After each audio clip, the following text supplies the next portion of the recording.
ನಿಮ್ಮೆಲ್ಲರಿಗೂ ಕೂಡ ನಿಮ್ಮದೇ ಆಗಿರ್ತಕ್ಕಂಥ ಯೂಟ್ಯೂಬ್ ಚಾನಲ್ MS ಕ್ರಿಯೇಷನ್ಸ್ಗೆ ಸ್ವಾಗತ ಅಂತ ಹೇಳ್ತಾ, ನಾಳೆ ನಡೀತಕ್ಕಂಥ SSLC ಗಣಿತ ವಿಷಯದ ಅರ್ಧ ವಾರ್ಷಿಕ ಪರೀಕ್ಷೆಗಾಗಿ ಒಂದು ಮಾಡೆಲ್ ಕ್ವಶನ್ ಪೇಪರ್ನ ನಿಮಗಾಗಿ ಪೋಸ್ಟ್ ಮಾಡ್ತಾ ಇದ್ದೀನಿ. ತುಂಬ ಮೋಸ್ಟ್ ಇಂಪಾರ್ಟೆಂಟ್ ಆಗಿರ್ತಕ್ಕಂಥ ಪ್ರಶ್ನೆ ಪತ್ರಿಕೆ ಇತ್ತು. ಸೊ ಇನ್ನೂ ಒಂದು ಪ್ರಶ್ನೆ ಪತ್ರಿಕೆ ಬರ್ತದೆ, ಅದನ್ನು ಸಹಿತ ನೋಡಿ ಅಂತ ಹೇಳ್ತಾ ವಿಡಿಯೋನ ಲೈಕ್, ಶೇರ್ ಮತ್ತು ಸಬ್ಸ್ಕ್ರೈಬ್ ಮಾಡೋದನ್ನು ಮಾತ್ರ ಮರೆಯದಿರಿ. ಮೊದಲ ಪ್ರಶ್ನೆ, 1 ಮತ್ತು 10ರ ನಡುವಿನ ಅವಿಭಾಜ್ಯ ಸಂಖ್ಯೆಗಳ ಎಷ್ಟಿರ್ತವೆ ಅಂತ ಕೇಳಿದರು. ಸೊ 1 ಮತ್ತು 10ರ ನಡುವೆ ಇರ್ತಕ್ಕಂಥ ಅವಿಭಾಜ್ಯಗಳ ಸಂಖ್ಯೆ 4 ಅನ್ನೋದು ಸರಿಯಾದ ಉತ್ತರ. ಪ್ರಶ್ನೆ 2, 3 ಮತ್ತು 5ರ ಮಸ್ತಾವನ್ನು ಕಂಡುಹಿಡಿಯಲಿಕ್ಕೆ ಕೇಳಿದರು. ಸೊ ಗೊತ್ತಿರಲಿ, 3 ಮತ್ತು 5ರ ಮಸ್ತಾಹ 1 ಅನ್ನೋದು ಸರಿಯಾದ ಉತ್ತರ. ಪ್ರಶ್ನೆ 3, ವರ್ಗ ಬಹುಪದೋಕ್ತಿಯ ಡಿಗ್ರಿ ಅಥವಾ ಮಹತ್ತಮ ಘಾತ ಎಷ್ಟಾಗಿರುತ್ತೆ ಅಂತ ಕೇಳಿದರು. ಸೊ ವರ್ಗಾತ್ಮಕ ಬಹುಪದೋಕ್ತಿಯ ಡಿಗ್ರಿ ಅಥವಾ ಮಹತ್ತಮ ಘಾತ ಆಪ್ಷನ್ ಡಿ 2 ಅನ್ನೋದು ಸರಿಯಾದ ಉತ್ತರ ಬರ್ತದೆ. 4ನೇ ಪ್ರಶ್ನೆ ಕೇಳಿದರು. ಏನಿದೆ ನೋಡಿ, 2x - 5y + 4 = 0 ಮತ್ತು 2x + y - 8 = 0. ಈ ಜೋಡಿ ರೇಖಾತ್ಮಕ ಸಮೀಕರಣಗಳು ಹೇಗಿರ್ತವೆ ಅಂತ ಕೇಳಿದರು. ಇವು ಅನನ್ಯ ಪರಿಹಾರವನ್ನು ಹೊಂದಿರ್ತವೆ ಅಂತಕ್ಕಂಥ ಆಯ್ಕೆ ಸರಿಯಾದ ಉತ್ತರ ಬರ್ತದೆ. ಮುಂದಿನ ಪ್ರಶ್ನೆ, ವರ್ಗ ಸಮೀಕರಣದ ಆದರ್ಶ ರೂಪ ಯಾವುದು? ಸೊ ಗೊತ್ತಿರಲಿ, ax² + bx + c = 0 ಅನ್ನೋದೇ ವರ್ಗ ಸಮೀಕರಣದ ಆದರ್ಶ ರೂಪ. 6ನೇ ಪ್ರಶ್ನೆ, ಒಂದು ಸಮಾಂತರ ಶ್ರೇಣಿಯ nನೇ ಪದ an = 34 - 3n. ಆದರೆ ಎರಡನೇ ಪದವನ್ನು ಕಂಡುಹಿಡಿಬೇಕು. ಏನೂ ಇಲ್ಲ, 34 - 3 ಇಡೋದು, 3ರ ಪಕ್ಕ 3ರಲ್ಲಿ 2 ಅಂತ ಇಡೋದು. ಆವಾಗ 34 - 3 2 ಎಷ್ಟು 6. ಸೊ 34ರಲ್ಲಿ 6 ಕಳೆದ್ರೆ 18 ಬರ್ತದೆ. a18 ಅನ್ನೋದು ಸರಿಯಾದ ಉತ್ತರ ಬರ್ತದೆ. ಇನ್ನು 7ನೇ ಪ್ರಶ್ನೆ, 2ab = DE ಮತ್ತು BC 8 ಸೆಂಟಿಮೀಟರ್ ಇರುವಂತೆ ತ್ರಿಭುಜ ABCಯ ತ್ರಿಭುಜ DEFಗೆ ಸಮರೂಪಿಯಾಗಿದೆ. EFನ ಅಳತೆಯನ್ನು ಕಂಡುಹಿಡಿಬೇಕು. ಸೊ 16 ಅನ್ನೋದೇ ಬರ್ತದೆ. ಇನ್ನು 8ನೇ ಪ್ರಶ್ನೆ, y ಅಕ್ಷದ ಮೇಲಿನ ಬಿಂದುವಿನ ನಿರ್ದೇಶಾಂಕಗಳು ಹೇಗಿರ್ತವೆ, ಯಾವುವು ಅಂತ ಕೇಳಿದರು. ಸೊ ಡಿ ಬರ್ತದೆ. OY ಅಂತಕ್ಕಂಥದ್ದು ಆಪ್ಷನ್ ಏನಿದೆಯಲ್ಲ, ಅವು y ಅಕ್ಷದ ಮೇಲಿನ ನಿರ್ದೇಶಾಂಕ ಬಿಂದುಗಳು. ಇನ್ನು 1 ಮಾರ್ಕಲ್ಲಿ ಪ್ರಶ್ನೆ 9 ಕೇಳಿದರು. 96ನ ಅದರ ಅವಿಭಾಜ್ಯ ಅಪವರ್ತನಗಳ ಗುಣಲಬ್ಧವಾಗಿ ವ್ಯಕ್ತಪಡಿಸ್ರಿ ಅಂತ ಕೇಳಿದ್ದಾರೆ. ಸೊ ವೆರಿ ಸಿಂಪಲ್, 96ನ ಅತಿ ಚಿಕ್ಕ ಸಂಖ್ಯೆಯಿಂದ ಭಾಗಿಸ್ತಾ ಹೋಗಬೇಕು. ಆವಾಗ ನಮ್ಗೆ ಎಷ್ಟು ಬರ್ತದಪ್ಪ ಅಂದರೆ 2ರ ಗುಣಕಗಳ 5 ಬರ್ತವೆ, 3 ಇದೆ. ಅದನ್ನು ಹೀಗೂ ಬರಿತೀವಿ, 96 = 2 ಘಾತ 5 × 3 ಅನ್ನೋದೇ ಉತ್ತರ. ಪ್ರಶ್ನೆ 10, ಒಂದು ಘನ ಬಹುಪದೋಕ್ತಿಯ ಗರಿಷ್ಠ ಶೂನ್ಯತೆಗಳ ಸಂಖ್ಯೆ ಎಷ್ಟಾಗಿರ್ತದೆ ಅಂತ ಕೇಳಿದರೆ ಘನ ಬಹುಪದೋಕ್ತಿ ಅಂದರೆ 3 ಅನ್ನೋದು ಉತ್ತರ ಬರಬೇಕು. ಮುಂದಿನ ಪ್ರಶ್ನೆ, x³ + 2 2x² - 5x4 - 6 ಅಂದರೆ ಸಿಂಪಲ್ ಆಗಿ ಹೇಳ್ತೀನಿ, x3 + 2 x2 - 5x4 - 6. ಈ ಬಹುಪದೋಕ್ತಿಯಲ್ಲಿ ಮಹತ್ತಮ ಘಾತ ಅಥವಾ ಡಿಗ್ರಿ ಯಾವುದು ಅಂದರೆ ಕೊಟ್ಟ ಘಾತಗಳಲ್ಲಿ ಅತಿ ದೊಡ್ಡ ಘಾತವನ್ನು ಬರಿಬೇಕು. ಅತಿ ದೊಡ್ಡ ಘಾತ 4 ಇದೆ, 4 ಅನ್ನೋದೇ ಉತ್ತರ. 12ನೇ ಪ್ರಶ್ನೆ, x ಮತ್ತು y ಚರಾಕ್ಷರಗಳನ್ನು ಹೊಂದಿರುವ ಒಂದು ಜೊತೆ ರೇಖಾತ್ಮಕ ಸಮೀಕರಣಗಳ ಆದರ್ಶ ರೂಪ ಬರೀರಿ ಅಂತ ಕೇಳಿದ್ದಾರೆ. Very simple, a1x + b1y + c1 = 0, a2x + b2y + c2 = 0. ಇದೇ ರೇಖಾತ್ಮಕ ಸಮೀಕರಣದ ಆದರ್ಶ ರೂಪ ಆಗಿರ್ತದೆ. ಮುಂದಿನ ಪ್ರಶ್ನೆ, x (2 + x = 3) ಈ ಸಮೀಕರಣದ ವರ್ಗ ಸಮೀಕರಣದ ಆದರ್ಶ ರೂಪದಲ್ಲಿ ವ್ಯಕ್ತಪಡಿಸ್ರಿ ಅಂತ ಕೇಳಿದ್ದಾರೆ. ವೆರಿ ಸಿಂಪಲ್ ಅದ, x (2 + x = 3), ಆವಾಗ 2x + x² = 3 ಬರ್ತದೆ. ಆವಾಗ ಸಿಂಪಲ್ ಆಗಿ ಬರಿಬೋದು, 2x + x² - 3 = 0 ಅನ್ನೋದೇ ಉತ್ತರ ಬರ್ತದೆ. ಮುಂದಿನ ಪ್ರಶ್ನೆ, ಸಮಾಂತರ ಶ್ರೇಣಿಯ ಸಾಮಾನ್ಯ ಪದವನ್ನು ಬರಿಬೇಕು.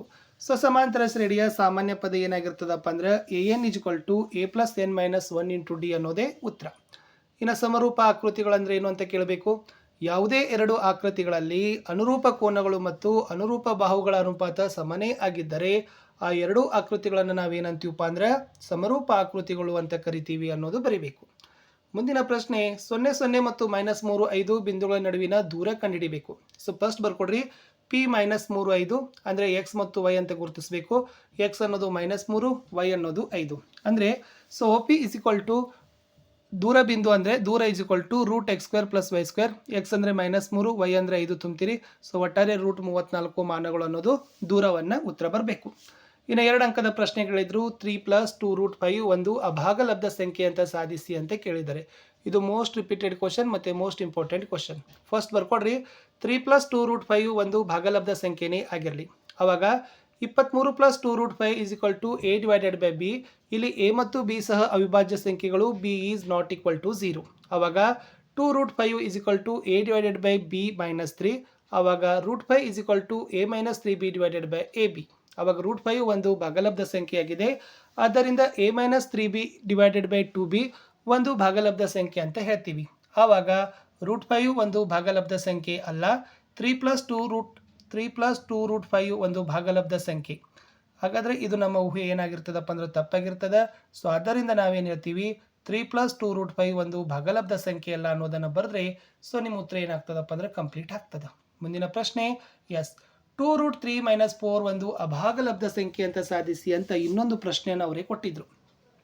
ಸೊ ಫಸ್ಟ್ ಇದರಲ್ಲಿನೂ ಕೂಡ ನೀವು ಫಸ್ಟ್ ಏನು ಮಾಡ್ಕೋಬೇಕಪ್ಪ ಅಂತಂದರೆ ಬರ್ಕೋಬೇಕು. ಏನು ಬರೀತೀರಿ ಇದರಲ್ಲಿ, ಎಸ್ ಪ್ಲಸ್ 2√3 ಮೈನಸ್ 4 ಒಂದು ಭಾಗಲಬ್ಧ ಸಂಖ್ಯೆ ಆಗಿರಬೇಕು ಅಂತ ಮೊದಲು ಬರ್ಕೋಬೇಕು. ಅಂದರೆ 2√3 minus 4 is equal to a divided by b. ಇಲ್ಲಿ ಎ ಮತ್ತು ಬಿನ ಸಹ ಅವಿಭಾಜ್ಯ ಸಂಖ್ಯೆಗಳು, b is not equal to 0. ಅಂದರೆ 2√3 is equal to a divided by b plus 4. ಆವಾಗ √3 is equal to a plus 4b divided by 2b. ಆವಾಗ √3 ಒಂದು ಭಾಗಲಬ್ಧ ಸಂಖ್ಯೆಯಾಗಿದೆ. ಆದ್ದರಿಂದ a plus 4b divided by a b ಒಂದು ಭಾಗಲಬ್ಧ ಸಂಖ್ಯೆ. ಆದ್ದರಿಂದ √3 ಒಂದು ಭಾಗಲಬ್ಧ ಸಂಖ್ಯೆಯಲ್ಲ, 2√3 ಮೈನಸ್ 4 ಒಂದು ಭಾಗಲಬ್ಧ ಸಂಖ್ಯೆ ಎಂಬ ನಮ್ಮ ಊಹೆ ತಪ್ಪು. ಆದ್ದರಿಂದ 2√3 ಮೈನಸ್ 4 ಒಂದು ಭಾಗಲಬ್ಧ ಸಂಖ್ಯೆಯಾಗಿದೆ ಅಂತ ಬರೆದ್ರೆ ನಿಮ್ಮ ಉತ್ತರ ಕರೆಕ್ಟ್ ಆಗ್ತದೆ. ಮುಂದಿನ ಪ್ರಶ್ನೆ, ರೇಖಾತ್ಮಕ ಬಹುಪದೋಕ್ತಿ ಮತ್ತು ವರ್ಗಾತ್ಮಕ ಬಹುಪದೋಕ್ತಿಯ ಆದರ್ಶ ರೂಪಗಳನ್ನು ಬರಲಿಕ್ಕೆ ಕೇಳ್ತಾರೆ. ರೇಖಾತ್ಮಕ ಬಹುಪದೋಕ್ತಿಯ ಆದರ್ಶ ರೂಪ ಯಾವತ್ತು bx ಪ್ಲಸ್ ಸಿ ಆಗಿರ್ತದೆ. ವರ್ಗಾತ್ಮಕ ಬಹುಪದೋಕ್ತಿಯ ಆದರ್ಶ ರೂಪ ಯಾವತ್ತು ಕೂಡ ax² plus bx plus C ಅಂತಲೇ ಆಗಿರ್ತದೆ. ಇನ್ನು ಒಂದು ಸಮೀಕರಣ ಕೊಟ್ಟಿದ್ದಾರೆ, ರೇಖಾತ್ಮಕ ಸಮೀಕರಣ 2x plus Y is equal to 10, x minus y is equal to 2. ವರ್ಜಿಸೋ ವಿಧಾನದಿಂದ ಬಿಡಿಸ್ಬೇಕು. ಅವಾಗ ಸಿಂಪಲ್ಲಾಗಿ ವೈ ಹೋಗ್ತದೆ, ಎಕ್ಸ್ ಬೆಲೆ 4 ಬರ್ತದೆ. ಅದೇ ಎಕ್ಸ್ ಬೆಲೆ 4 2x plus Y is equal to 0ದಲ್ಲಿ ತುಂಬ್ತೀರಿ, ಅವಾಗ ವೈ ಬೆಲೆ 2 ಬರ್ತದೆ. It means X is equal to 4, Y is equal to 2 ಅನ್ನೋದೇ ಈ ಲೆಕ್ಕದ ಉತ್ತರ. ಇನ್ನು ಮುಂದಿನ ಪ್ರಶ್ನೆ, 2x² plus X minus 6 is equal to 0 ಈ ವರ್ಗ ಸಮೀಕರಣದ ಮೂಲ ಕಂಡುಹಿಡಿಯಲಿಕ್ಕೆ ಕೇಳಿದರು. ಇಲ್ಲಿ ಏನು ಬರೀಬೇಕು, plus 2x² plus X minus 6 is equal to 0. ಇಲ್ಲಿ 2x² plus 4x minus 3x minus 6 ಅಂದರೆ ಅದು 6ಅನ್ನು ನಾವು ಏನು ಮಾಡ್ಕೋಬೇಕಪ್ಪ ಅಂದ್ರೆ 4 ತನ ಮಾಡ್ಕೋತಾರೆ. ಆವಾಗ ಸಿಂಪಲ್ಲಾಗಿ ನಾವು ಲೆಕ್ಕದಲ್ಲಿ ಉತ್ತರಗಳನ್ನು ಏನು ಬರಬೇಕು, x is equal to -2 or x is equal to 3 divided by 2 ಅನ್ನೋದನ್ನು ಕೊಡಬೇಕು. ಮುಂದಿನ ಪ್ರಶ್ನೆ, ಒಂದು ಸಮಾಂತರ ಶ್ರೇಣಿಯಲ್ಲಿ 10 ಪದ ಇದ್ದಾವೆ, ಕೊನೆಯ ಪದ 34, ಸಾಮಾನ್ಯ ವ್ಯತ್ಯಾಸ 3. ಹಾಗಾದರೆ ಮೊದಲ ಪದ ಕಂಡುಹಿಡಲಿಕ್ಕೆ ಕೇಳಿದ್ದಾರೆ. ಅವಾಗ ಇಲ್ಲಿ a10 is equal to a plus 9d ಅಂದರೆ 34 is equal to a plus 9 into 3. So simple ಆಗಿ ಎ ಅನ್ನೋದೇ 7 ಅನ್ನೋದು ಉತ್ತರ ಇಲ್ಲಿ ಬರಬೇಕು. ಮುಂದಿನ ಪ್ರಶ್ನೆ, ABCD ಒಂದು ತ್ರಾಪಿಜ್ಯ, AB ಸಮಾಂತರ DC ಮತ್ತು ಕರ್ಣಗಳು ಪರಸ್ಪರ O ಬಿಂದುವಿನಲ್ಲಿ ಛೇದಿಸಿದರೆ AO divided by BC is equal to CO divided by DO ಅಂತಾನೆ ಸಾಧಿಸಿ ಅಂತ ಕೇಳಿದರು.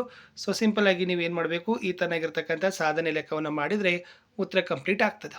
ಇನ್ನು P24 ಮತ್ತು Q812 ಬಿಂದುಗಳ ನಡುವಿನ ದೂರ ಸೂತ್ರ ಸಹಾಯದಿಂದ ಕಂಡುಹಿಡಿಯಿರಿ ಅಂತ ಕೇಳಿದ್ದಾರೆ. ಸೊ ನಿಮಗೆ ಫಸ್ಟ್ ಗೊತ್ತಿರಬೇಕು ದೂರ ಸೂತ್ರ PQ is equal to root x2 minus x1 whole square plus y2 minus y1 whole square. ಆವಾಗ ಆ ಬಿಂದುಗಳನ್ನು ಹಾಕಿದಾಗ ನಮ್ಗೆ ಏನಾಗ್ತದಪ್ಪ ಅಂದ್ರೆ ಗೊತ್ತಾಗ್ತದೆ. ಒಟ್ಟಾರೆಯಾಗಿ ಉತ್ತರ ಬರಬೇಕು PQ ಅಂದರೆ 10 ಮಾನಗಳು ಅನ್ನೋದು ಉತ್ತರ ಬಂದರೆ ಕರೆಕ್ಟ್ ಆಗ್ತದೆ. ಇನ್ನು 3 ಅಂಕದ ಪ್ರಶ್ನೆ, √5 ಒಂದು ಅಭಾಗಲಬ್ಧ ಸಂಖ್ಯೆ ಅಂತ ಸಾಧಿಸಿ ಅಂತ ಇದೆ. ಸೊ ಆಲ್ರೆಡಿ ನಾನು ಅದನ್ನು ಕೊಟ್ಟಿದ್ದೀನಿ. ಸೊ ತುಂಬ ಚೆನ್ನಾಗಿ ಇದನ್ನು ನೋಡಿಕೊಂಡು ಇದೇ ತರನಾಗಿ ಪ್ರಾಕ್ಟೀಸನ್ನು ಮಾಡಿಕೊಡ್ರಿ, ಓಕೆನಾ. ಎಸ್, ಮುಂದಿನ ಪ್ರಶ್ನೆ ಬರ್ತೀನಿ. 26 ಮತ್ತು 91 ಈ ಪೂರ್ಣಾಂಕಗಳ ಲಸ ಮತ್ತು ಮಸಗಳನ್ನು ಅವಿಭಾಜ್ಯ ಅಪವರ್ತನ ವಿಧಾನದಿಂದ ಕಂಡುಹಿಡಬೇಕು ಅಂತ ಕೇಳಿದ್ದಾರೆ. ಮತ್ತು ಅದನ್ನು ತಾಳೆ ನೋಡಲಿಕ್ಕೂ ಕೂಡ ಕೇಳಿದರು. ಅದನ್ನು ಸಿಂಪಲ್ಲಾಗಿ ನೀವು ಏನು ಮಾಡಬೇಕು, ಈ ಥರನಾಗಿ ಬರ್ಕೊಂಡು as 2366 it means 2366 is equal to 2366 LHS ಮತ್ತು RHS ಎರಡು ಏನು ಮಾಡಬೇಕು, ಸಮಾನೆ ತಂದು ಇಡಬೇಕು. ನೆಕ್ಸ್ಟ್ ಬರ್ತೀನಿ, P of x is equal to x² minus 2x minus 8 ಈ ವರ್ಗ ಬಹುಪದೋಕ್ತಿಯ ಶೂನ್ಯತೆಗಳನ್ನು ಕಂಡುಹಿಡಬೇಕು. ಶೂನ್ಯತೆಗಳು ಮತ್ತು ಸಹಗುಣಕಗಳ ನಡುವಿನ ಸಂಬಂಧವನ್ನು ತಾಳೆ ನೋಡಲಿಕ್ಕೆ ಕೇಳಿದ್ದಾರೆ. ಇದನ್ನು ಕೂಡ ಇಷ್ಟೇ first ಬರ್ಕೋಬೇಕು. P of x is equal to x² minus 2x minus 8 ಬರ್ತದೆ. ಆವಾಗ ಬಹುಪದೋಕ್ತಿಯ ಶೂನ್ಯತೆಗಳ ಮೊತ್ತ 2 ಬರಬೇಕು. ಬಹುಪದೋಕ್ತಿಯ ಶೂನ್ಯತೆಗಳ ಗುಣಲಬ್ಧ -8 ಅಂತ ಬರೆದ್ರೆ ಉತ್ತರ ಏನಾಗ್ತದಪ್ಪ ಅಂದ್ರೆ ಕಂಪ್ಲೀಟ್ ಆಗ್ತದೆ. ನೆಕ್ಸ್ಟ್ 10 ವರ್ಷಗಳ ಬಳಿಕ ಎಕ್ಸ್ನ ವಯಸ್ಸು ವೈನ ವಯಸ್ಸಿನ 2ರಷ್ಟಾಗ್ತದೆ. 10 ವರ್ಷಗಳ ಮೇಲೆ ಎಕ್ಸ್ನ ವಯಸ್ಸು ವೈನ ವಯಸ್ಸಿನ 6ರಷ್ಟಿತ್ತು. ಹಾಗಾದರೆ ಅವರಿಬ್ಬರ ಈಗಿನ ವಯಸ್ಸು ಕಂಡುಹಿಡಲಿಕ್ಕೆ ಕೇಳಿದರು. ಫಸ್ಟ್ ದತ್ತ ಕೊಡಿ, ಒಂದು ಸಮೀಕರಣ ಬರ್ತದೆ. ಎಕ್ಸ್ ಮೈನಸ್ 2y = 10 ಬರ್ತದೆ. ಆಮೇಲೆ ಎಕ್ಸ್ ಮೈನಸ್ 6y = 50, ಇದು ಎರಡನೇ ಸಮೀಕರಣ ಆಗಿರಲಿ. ಆವಾಗ ಸಮೀಕರಣ 1 ಮತ್ತು 2ರನ್ನು ಕಳೆದಾಗ ನಮಗೆ ಏನಾಗ್ತದೆ, y 15 ಸಿಗ್ತದೆ. ಇದೇ ವೈನ ಬೆಲೆಯನ್ನು ಸಮೀಕರಣ 1ರಲ್ಲಿ ಹಾಕಬೇಕು. ಅಂದರೆ ಎಕ್ಸ್ ಮೈನಸ್ 2y = 10ನಲ್ಲಿ y ಬೆಲೆ 15 ಹಾಕಿದಾಗ ನಮಗೆ ವೈನ ಪ್ರಸ್ತುತ ವಯಸ್ಸು 40 ಬರಬೇಕು. ವೈನ ಪ್ರಸ್ತುತ ವಯಸ್ಸು 15 ಅಂತ ಬರೆದ್ರೆ ಕರೆಕ್ಟ್ ಆಗ್ತದೆ. ಇನ್ನು ಮುಂದಿನ ಪ್ರಶ್ನೆಗೆ ಬರ್ತೀನಿ. 5 ವರ್ಷಗಳ ಬಳಿಕ ಏನ ವಯಸ್ಸು ಅವನ ಮಗನ ವಯಸ್ಸಿನ 3ರಷ್ಟಾಗ್ತದೆ. 5 ವರ್ಷಗಳ ಹಿಂದೆ ಏನ ವಯಸ್ಸು ಅವನ ಮಗನ ವಯಸ್ಸಿನ 7ರಷ್ಟಿದೆ. ಅವರಿಬ್ಬರ ಈಗಿನ ವಯಸ್ಸನ್ನು ಕಂಡುಹಿಡಲಿಕ್ಕೆ ಕೇಳಿದರು. ಸಿಂಪಲ್ ಆಗಿದ್ದನ್ನು ನೀವು ಬರ್ಕೊಂಡು ಏನು ಮಾಡ್ಬೋದು, ಲೆಕ್ಕವನ್ನು ಪ್ರಾಕ್ಟೀಸ್ ಮಾಡಿ ಅಂತ ಹೇಳ್ತಾ, ಸೊ ಇಷ್ಟು ಇದೇನಾಗಿತ್ತಪ್ಪ ಅಂದರೆ ಲೆಕ್ಕ ಇತ್ತು. ಏನ ಪ್ರಸ್ತುತ ವಯಸ್ಸು 40, ಮಗನ ಪ್ರಸ್ತುತ ವಯಸ್ಸು 10 ವರ್ಷ ಅಂತ ಬರಬೇಕು. ಇನ್ನು 2 ಕ್ರಮಾನುಗತ ಬೆಸಧನ ಪೂರ್ಣಾಂಕಗಳ ವರ್ಗಗಳ ಮೊತ್ತ 290 ಆದರೆ ಆ ಪೂರ್ಣಾಂಕಗಳನ್ನು ಕಂಡುಹಿಡಲಿಕ್ಕೆ ಕೇಳಿದರು. ಇದು ಕೂಡ ವೆರಿ ಮೋಸ್ಟ್ ಇಂಪಾರ್ಟೆಂಟ್ ಆಗಿರ್ತಕ್ಕಂಥ ಲೆಕ್ಕ. ಚೆನ್ನಾಗಿ ನೋಡಿ, 11 ಮತ್ತು 13 ಅನ್ನೋದೇ ಉತ್ತರ ನಿಮ್ಮದು ಬರಬೇಕು. ಇನ್ನು ಒಂದು ಸಮಾಂತರ ಶ್ರೇಣಿಯಲ್ಲಿ ಮೊದಲ 6 ಪದಗಳ ಮೊತ್ತ 114 ಮತ್ತು ಮೊದಲ 5 ಪದಗಳ ಮೊತ್ತ 80 ಆದರೆ ಆ ಶ್ರೇಣಿಯನ್ನು ಕಂಡುಹಿಡಲಿಕ್ಕೆ ಕೇಳಿದರು. Sn = n/2 2a + n - 1 × d ಸೂತ್ರವನ್ನು ಹಾಕ್ರಿ. ಅವಾಗ a = 4 ಬರಬೇಕು. ಏನ ಬೆಲೆಯನ್ನು ಸಮೀಕರಣ 1ರಲ್ಲಿ ಹಾಕಿದಾಗ ಸೊ ಡಿ 6 ಬರಬೇಕು. ಆವಾಗ ನಮಗೆ ಶ್ರೇಣಿ ಸಿಗ್ತದೆ 4, 10 ಮತ್ತು 16. ಇನ್ನು 32ರಲ್ಲಿ ತ್ರಿಭುಜ ABC ಯಲ್ಲಿ ಕೋನ ADC = ಕೋನ BAC ಆಗುವಂತೆ DU BC ಮೇಲಿನ ಒಂದು ಬಿಂದುವಾಗಿದೆ. ಹಾಗಾದರೆ AC² = BC.CD ಅಂತ ಸಾಧಿಸಿ ಅಂತ ಕೇಳಿದರು. ಇಷ್ಟು ನೀವೇನು ಮಾಡಬೇಕಾಗಿತ್ತು, ಸಾಧಿಸಬೇಕಿತ್ತು. ಇನ್ನು ಲಾಸ್ಟ್ ಪ್ರಶ್ನೆ ಇತ್ತು. 5 - 2 6 4 7 - 2 ಈ ಬಿಂದುಗಳ ಒಂದು ಸಮದ್ವಿಬಾಹು ತ್ರಿಭುಜದ ಶೃಂಗಗಳಾಗಿವೆಯೇ ಎಂಬ ದೂರ ಸೂತ್ರದ ಸಹಾಯದಿಂದ ಪರೀಕ್ಷೆ ಮಾಡಿ ಅಂತ ಕೇಳಿದ್ರು. ಮೊದಲಿಗೆ ಶೃಂಗಗಳನ್ನು ಬರ್ಕೊಡ್ರಿ. ಅವಾಗ ಈ ಬಿ ನಡುವಿನ ದೂರ, ಸೊ ಸೂತ್ರ ಗೊತ್ತಿದೆ ನಿಮಗೆ, x2 - x1 2 + y2 - y1 2. ಆವಾಗ ಬೆಲೆಗಳನ್ನು ನಮ್ಗೆ ಏನು ಮಾಡಬೇಕು, ಅದರಲ್ಲಿ ತುಂಬಬೇಕು. ಸೊ ಒಟ್ಟಾರೆ ತುಂಬಿದಾಗ ಬೆಲೆ ಏನಾಗಬೇಕಪ್ಪ ಅಂತಂದ್ರೆ √13 37 ಅಂತ ಬರ್ತದೆ. ಇಷ್ಟು ನಿಮ್ಮದು ಉತ್ತರ ಏನಾಗಬೇಕಾಗಿತ್ತು, ಬರಬೇಕಿತ್ತು. ಇಷ್ಟಿತ್ತು ಈ ವಿಡಿಯೋ ಅಂತ ಹೇಳ್ತಾ ಸಿಗ್ತೀನಿ ಹೊಸ ವಿಡಿಯೋದಲ್ಲಿ. ಬಾಯ್.